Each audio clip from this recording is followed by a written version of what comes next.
Hello world, it's me, Dennis. I'm here with Brett Frazer, and we just started our conversation with As I Look Back Over My Life. Brett, take it away. Absolutely. So, as I look back over my life, one of the things that I've realized is that the times that I've been able to be most creative and innovative in my work life is when I've been focusing on creativity and innovation in my artistic space. Be that with photography, which you've had an opportunity to look at and see, and or I spent quite a bit of time in my mid 30s working on wire art, sculpture, and those are things where I see that that element and that connection, that right brain, left brain connectivity, where you allow that holistic brain to be able to come through, that one balances the other and one inspires the other. And conversely, the times where I felt that I've been stuck and constrained in my work life are those times where I haven't been putting energy into my artistic pursuits. And so, that balance of being able to be a whole-brained human is such an important thing that I think quite often is lacking from the education system today. There's this emphasis of either you're this engineering, you're this business focused person, or you're this artistic person. And there's a division in the education system and the pay system and the social structure system that I think is to the detriment of who we are as people. I couldn't agree with you more. And this is so when we think about business, when we think about the business of life, because lifelong education is something that we're all going to have. There's nothing that we're so if it there's also lifelong art. So as you can begin to consult with companies, is there a space there for you to have that conversation and to say, how are your people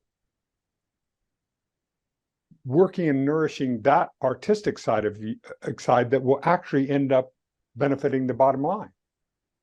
I've never really had that conversation with people, and that kind of brings out a piece. I do have an element when I look at consulting and I look at organizations and I come in and a lot of focus around many of the matrices or maturity type of models that are out there really focus on a lot of the business elements. And one of the things I find quite often missing is the human element of it. And so I have, as I've done that, I've tried to look at, well, how are you looking after people? How are you nurturing, mostly on their education side, right? The continuing development, how are you nurturing the pieces that make them want to continue to put their efforts into the organization because they feel they get something out of it? I guess in some respects, I haven't really looked at that as well, how do you create creative spaces for them? But as I do workshops, I look for those abilities. I look to kind of look for people to do something which is maybe a little bit left brain, right? A lot of the workshops I do involve drawing, or instead of just writing things down, how do you incorporate an analogy into the situation, and that then people can work with, that has sometimes an artistic space to it. And so that's actually a really good thing to think of is, in short workshops, you can only do so many things, but in the longer space, how do you create those elements? But one thing I do try to do, especially in the early part of a workshop, is to introduce a game, because that play is so important. That play and that game and that ability for people to play together is such an unlock for people to then be able to create together. And creation is, and I talk to a lot of people who say, well, I'm not creative. Yet they do all these amazing things that I could never think of from a business related aspect that I see as creative. And again, it's that, how does society box what's creativity versus what's not creativity? And that element of allowing, yeah, that element of allowing for play, because you think of as we were as children, play was where we learned so many things. And then it just seems this aspect of once you get to adulthood, play is no longer acceptable. Play is a child's thing, but I think play is a humanity thing. And again, like that artistic piece and that separation, the ability to allow for that is really who we are, and enables people to bring through different perspectives.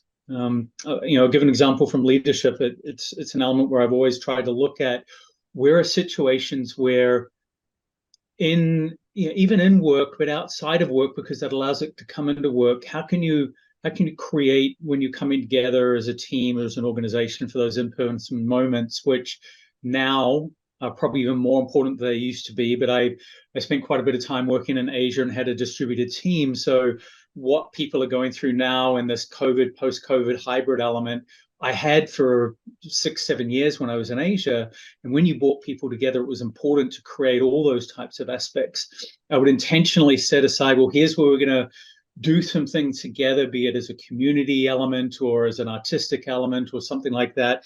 And then here's our business piece, and do the community element first to then go into the artistic piece. And I would look for activities and things where others' skills could shine, where they had an element that they could come through as a leader, even if they were hierarchically in the organizational structure, not the leader and somebody below, but they could have a skill or an element that in this space, they could be the leader and I could be the follower.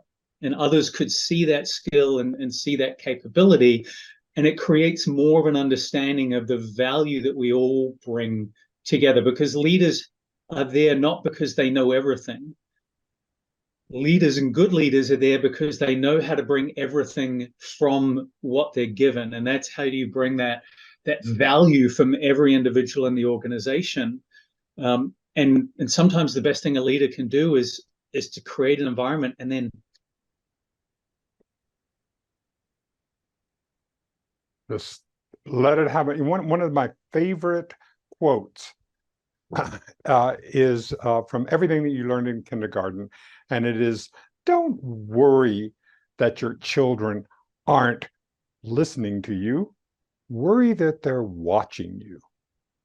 And so the emulation of leaders. So when you sit there and you talk to a leader, and especially when you come up with an organization, they say, well, why want my people to do this and this and this? And then do you turn the mirror and say, okay, well, how are you modeling the behaviors that you wish them to see? Because I feel that in my own space, I need your feedback on this, is that I believe that customer service is not just an external thing, it's internal. How am I being an internal customer to the people that are with me, and are they happy? Are you happy with when I check out at a grocery store? I want to be a good customer. I want to make sure that my stuff is all lined up. So that's my customer service. I'm part of the process rather than being something outside of it.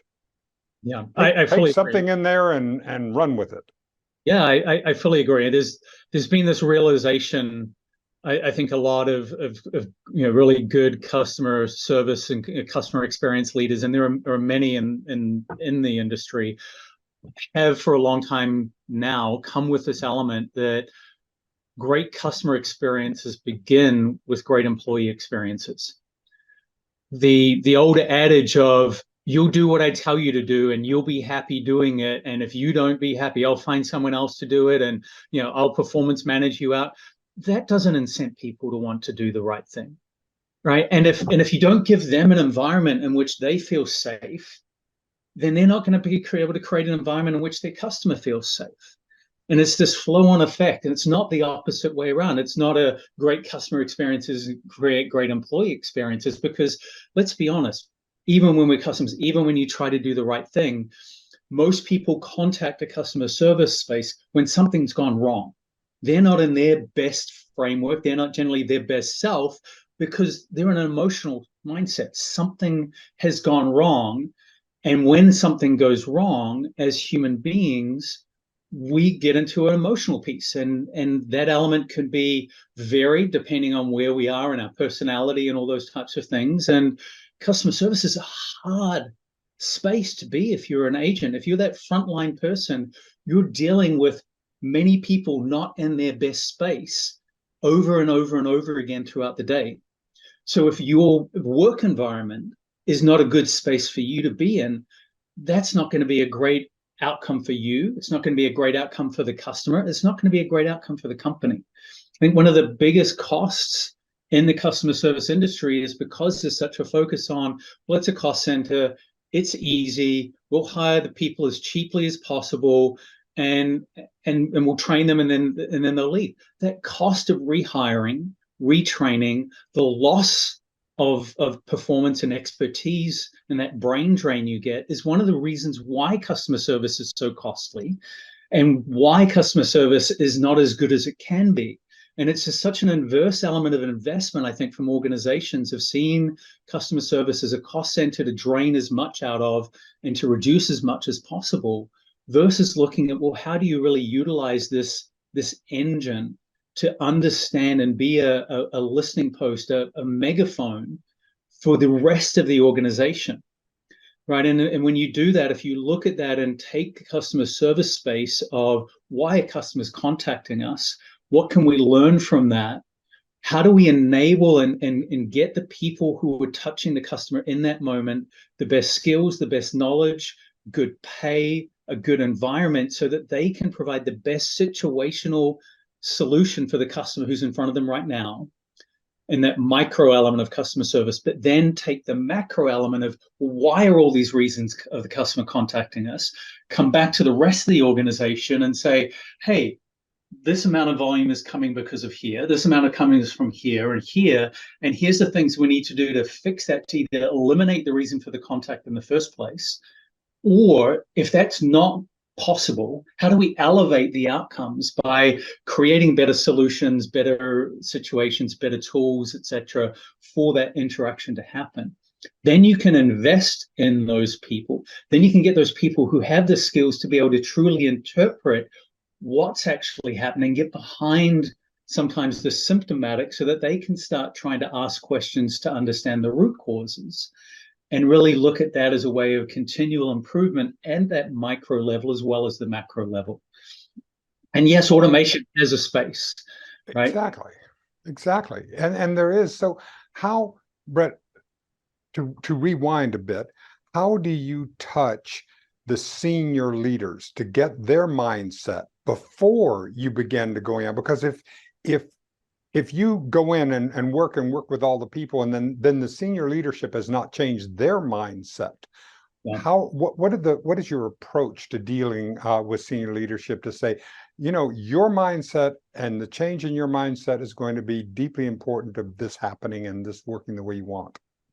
So I think, it took a long time for me to realize the right way to approach this, because if you come in as a customer service leader to everyone else and say, hey, here's all the customer service data, then they're going to say, great, that's your data, that's your problem to fix. But if you come back and you identify how your data, which is really their data, because no one calls customer service because of customer service. People call customer service because something's failed for them somewhere else in the business. And so it's, how do you then turn around and present the data as their business data? I'm a steward of your customer experience, of the experiences that our customers have based on your organizational output. And so how do you then tap in and understand what's important to them, right? What's the metric or what's a trigger that you can tie your work back to them, so you're feeding data to them in a way that shows that that change can support their success.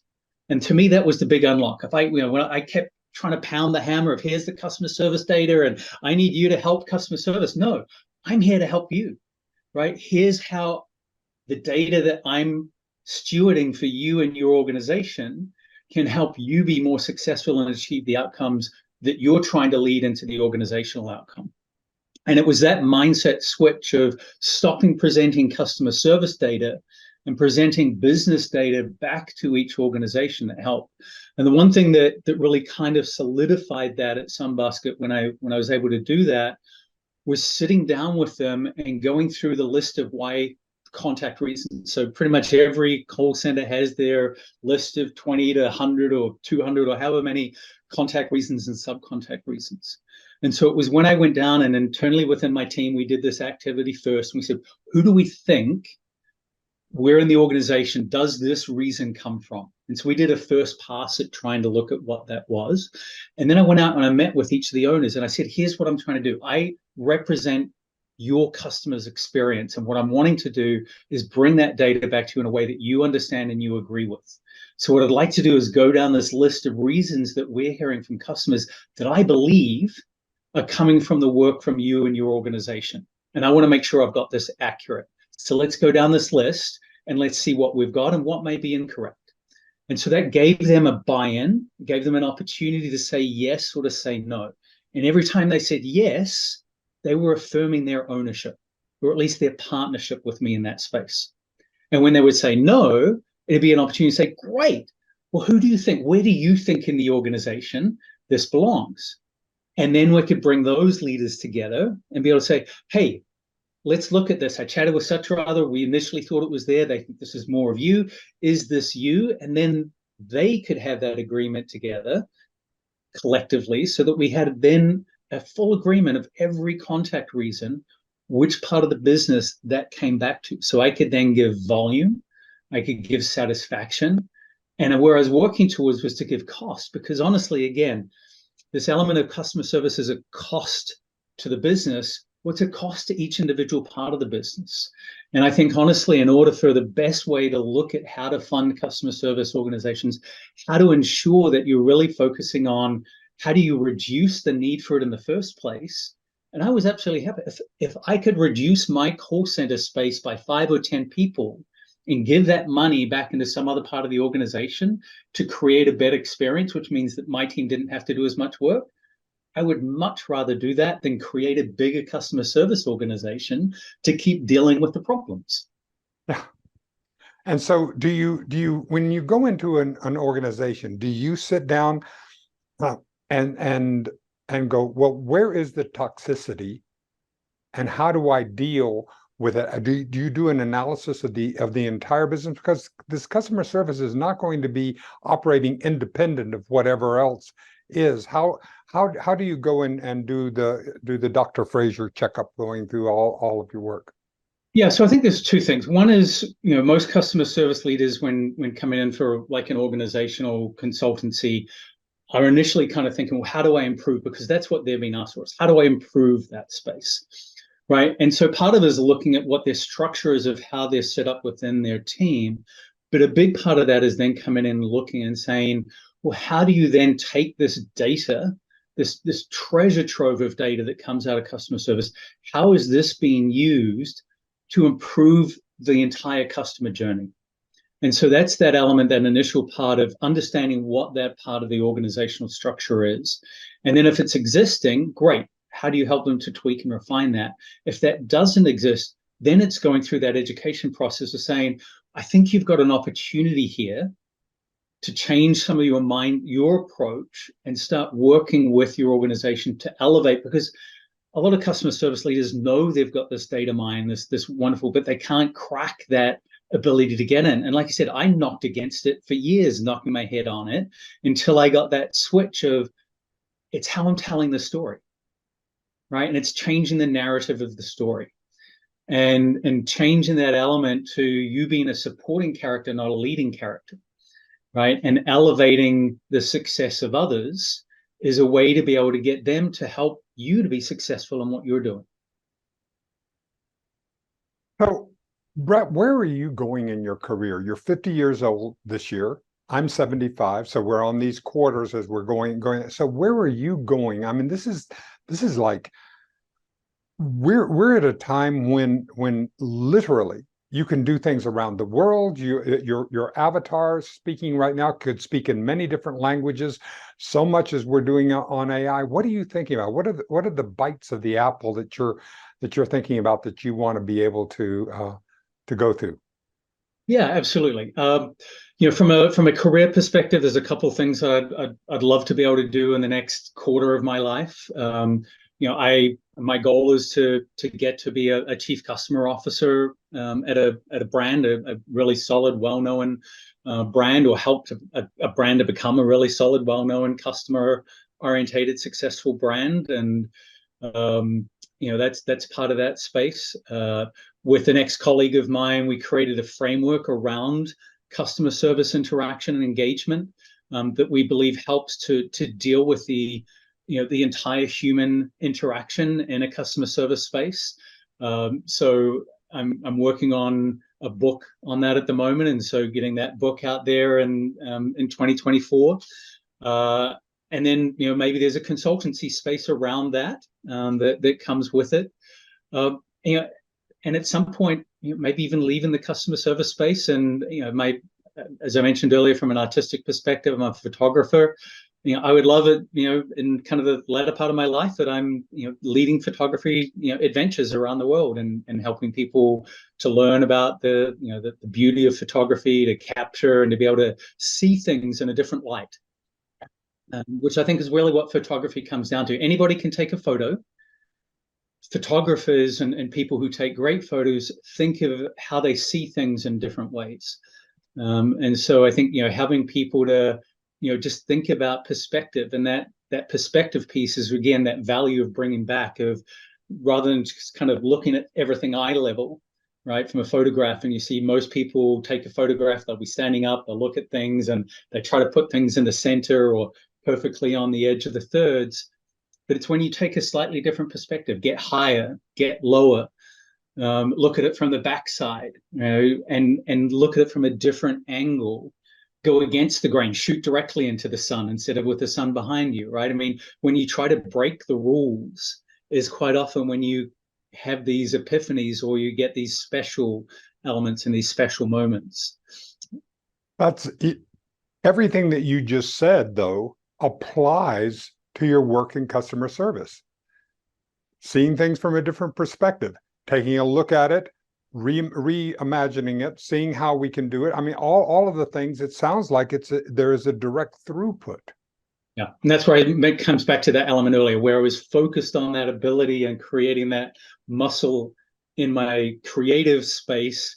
It really allowed me to kind of be more focused and be able to apply those same types of things in my workspace as well. That's just, well, what haven't we talked about that would be important for us to make sure to have on this particular episode of Reasonably Spontaneous Conversation? What have I not asked about? Well, actually, I'd love to hear from you. A question I have for you is, what's been the most transformative learning for you in the past 25 years, from your 50 to your 75? What's a piece of advice that you would give to the 50-year-old me or the 50-year-old you, that you would have, that's helped you in this success to the 75 space now? For Brett, ease up. This self-critical, it was killing my creativity. Comparisons, the minute I began comparing myself to some other person who is doing what I am, I immediately go down, because I'm not centering on who I am and the gifts that I have. So stop that. Stop the comparisons. Stop going, you're radiant. Continue to focus on that, and continue to focus on your radiance and the gifts that you have and the gifts that you're bringing to the table, like you're doing now. You're moving along at this wonderful, wonderful pace. I would recommend bringing that camera into your consultancies. Bringing that camera and showing those pictures, having that as really the opportunity to be able, because when I look at your photography, it just absolutely lifts me up. And I can say that, and I can say, I'm going to take that and I'm going to apply it here. Because that combination of that head and heart, that wonderful opportunity, and this is a time that will be, this is our opportunity. This is our opportunity to be in now. And so I'm just so glad to have met you now, because there's such an excitement and a caring and a compassion about you that is exciting, and I just love seeing it. Thank you. Thank you. I think the other interesting thing, right? I mean, there's a couple of minutes left here, and I think, in this time, and you talk about the significant change that's happening, this lifelong learning that's happening now. Obviously, we're this last couple of years, even this year, really. I mean, it's been going for a little period of time. but it's come to prominence in the last year, this element of artificial intelligence, right? And how machines complement humans. And I think that's the piece here, right? I think there's this fear of this one or the other, right? And I think the imperative upon us as people is not a how do we prevent, but how do we connect, right? And how do we use this in a way that brings value, that enables the promise of technology, which is to enhance, not to detract. And there's always going to be things that detract. I mean, that's human nature, right? There's some people that's going to have that, but the element of the more people who focus on how do we take this and use it as a force for creativity, for creation, and that creativity I use in the broader sense of terms, creativity of equality, creativity of wealth, this, getting away from the scarcity factor to the abundance factor, right, of the everybody can have, right, is the mindset of how does AI allow and enable that, and how do we create the opportunity and the capability for anybody and everybody to be able to tap into this, to be able to elevate the outcomes of humanity in a way that creates the abundance that's there. I mean, we look at, the scarcity mindset has been disproven over and over and over and over again. The amount of value in the world today is nth larger than it was 100 years ago, right? But 100 years ago, it was like, this is all there is. And if I give up my piece, then I won't have, right? But the reality is there's so much, right, for everybody. And that ability for everybody to be able to participate and value from it, I think, done in the right ways and applied with that mindset, AI can truly unlock a lot of things that haven't been. I mean, it's not that technology is the be all and end all. It's got to be that technology with humanity, right? That technology with empathy. The things that technology can't bring yet is that empathetic connection and that consciousness that we have that can, tap beyond the zeros and ones and make those connections that don't exist in pure algorithms, right? Or in technological algorithms. I mean, there's theories that everything that we do has an algorithmic aspect to it, but our randomness of algorithm is the unique element of being able to combine those pieces together, right? And so how can AI be utilized as a way to enhance and uplift, I think, is really that opportunity for humanity to create and break down boundaries, the ability to revolutionize the education system and the availability of information.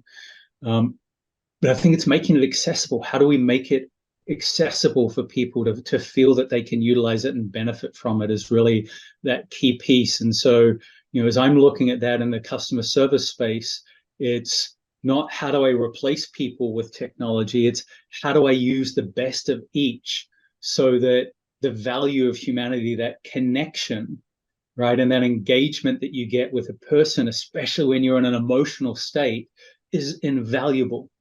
And being able to replace that and try to say, oh, I'm going to reduce my cost and I'm going to automate it as much as I possibly can without a consideration for the emotional context, I think is where we've failed quite often in the past with technology in the space of customer service.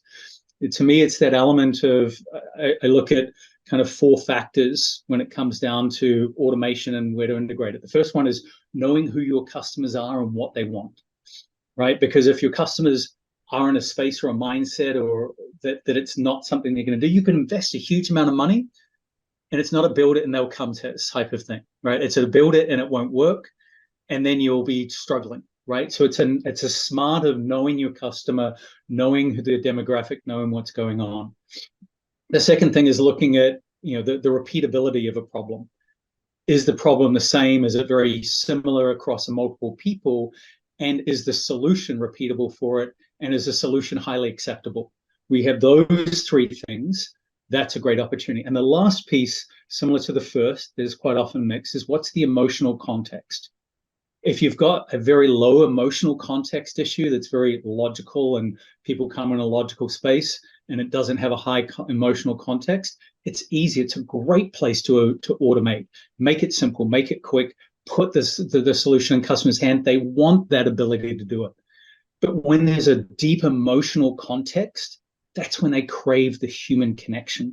That's when they need somebody to acknowledge their situation and acknowledge what's happening to them, and to feel heard and to feel understood in order to be able to move into that logical space of the solution.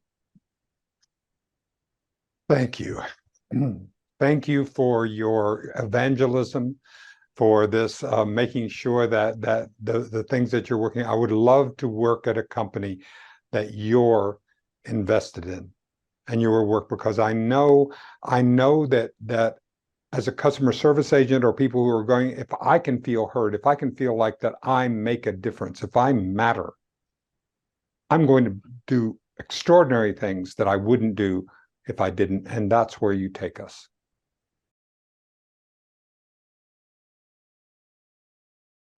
Imagine if you were able to watch your great-grandparents tell stories from their lives. What made them laugh? What moved them? How they responded to adversity and triumph? And what impacted their existence? That would be a treasure. Now you can offer that gift to your loved ones. Hello, I'm Dennis Tardan. For more than 45 years, I've been a professional interviewer, documenting the lives and times of hundreds of people. I will guide you or your family member through the important stories of your lives using my unique interviewing skills. I'm now offering my legacy interviews worldwide via Zoom from the comfort of you or your loved one's own home. All you need is a webcam, and I will do the rest. Contact me today to schedule your legacy interview.